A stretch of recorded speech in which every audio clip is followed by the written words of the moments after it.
അസ്സലാമു അലൈക്കും വറഹ്മത്തുള്ളാഹി വബറകാതുഹു. പല ആളുകളും വിളിച്ച് ചോദിക്കുന്നുണ്ട്, പുറം വേദന മാറാൻ എന്താണൊരു വഴിയെന്ന്. അതിനുള്ള ഏറ്റവും നല്ലൊരു കാര്യമാണ് ഇപ്പോൾ ഞാൻ പറയുന്നത്. നിങ്ങളെല്ലാവരും ഈ വോയിസ് പൂർണ്ണമായി കേൾക്കുകയും സബ്സ്ക്രൈബ് ചെയ്യുകയും മറ്റുള്ളവർക്ക് എത്തിച്ചു കൊടുക്കുകയും ചെയ്യുക. എല്ലാവർക്കും ഉപകാരപ്പെടട്ടെ. അധിക ആളുകൾക്കും ഇന്ന് പുറം വേദനയാണ്. ഇപ്പോൾ പുറം വേദനയ്ക്ക് ഒരുപാട് കാരണങ്ങളുണ്ട്. ആ കാരണങ്ങൾ ശ്രദ്ധിക്കുകയും വേണം. അത് സാധാരണ ഉള്ള ചെറിയ ചെറിയ പുറം വേദനകൾക്കൊക്കെ ആണെങ്കിൽ നമുക്ക് പെട്ടെന്ന് മാറാനുള്ള വഴിയാണ് ഞാൻ പറയാൻ പോകുന്നത്.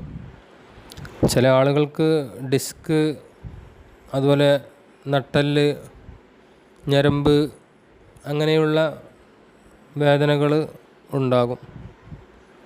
സാധാരണഗതിയിലുള്ള വേദനകളാണെങ്കിൽ രണ്ട് കാര്യം നമ്മൾ ശ്രദ്ധിച്ചാൽ മതി.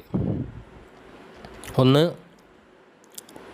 പഞ്ചസാരയും ഉപ്പും ഭക്ഷണത്തിൽ കുറക്കുക. ഒഴിവാക്കി ഏറ്റവും നല്ലത് കുറക്കണം. എന്നാൽ തന്നെ നമ്മുടെ ശരീരത്തിൽ നിന്ന് ഒരുപാട് നീരുകളൊക്കെ ഒഴിഞ്ഞു പോയി വേദന മാറും. അതുപോലെ ഭക്ഷണം വാരി വലിച്ച് പല സമയങ്ങളിൽ കഴിക്കാതിരിക്കുക. കുറച്ച് ഭക്ഷണം കഴിക്കുക, വെള്ളം കൂടുതൽ കുടിക്കുക. മറ്റൊന്ന്, അതിൽ പ്രധാനപ്പെട്ട കാര്യം, നമ്മൾ കിടക്കുന്ന സമയത്ത് ബെഡ് ഒഴിവാക്കുക, തലയിണ ഒഴിവാക്കുക, വിരിപ്പ് ഒഴിവാക്കുക, കാലി മരത്തിൻ്റെ കട്ടിലിൽ കിടക്കുക, മലർന്ന് കിടന്ന് ഉറങ്ങുക. തലയിണയോ ബെഡോ ഷീറ്റോ ഒന്നും ഇല്ലാതെ കാലി മരത്തിൻ്റെ കട്ടിലിൽ നീണ്ട് നിവർന്ന് സുഖമായി ഉറങ്ങുക. ഫാന് സ്പീഡ് കുറക്കുക, AC ഒഴിവാക്കുക.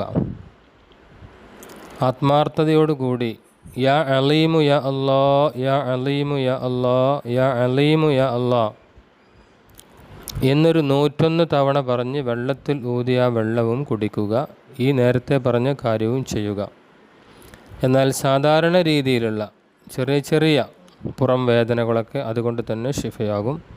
ഷിഫാഉൽ അംറാദിലേക്ക് എല്ലാവർക്കും സ്വാഗതം. അസ്സലാമു അലൈക്കും വറഹ്മത്തുള്ളാഹി വബറകാതുഹു.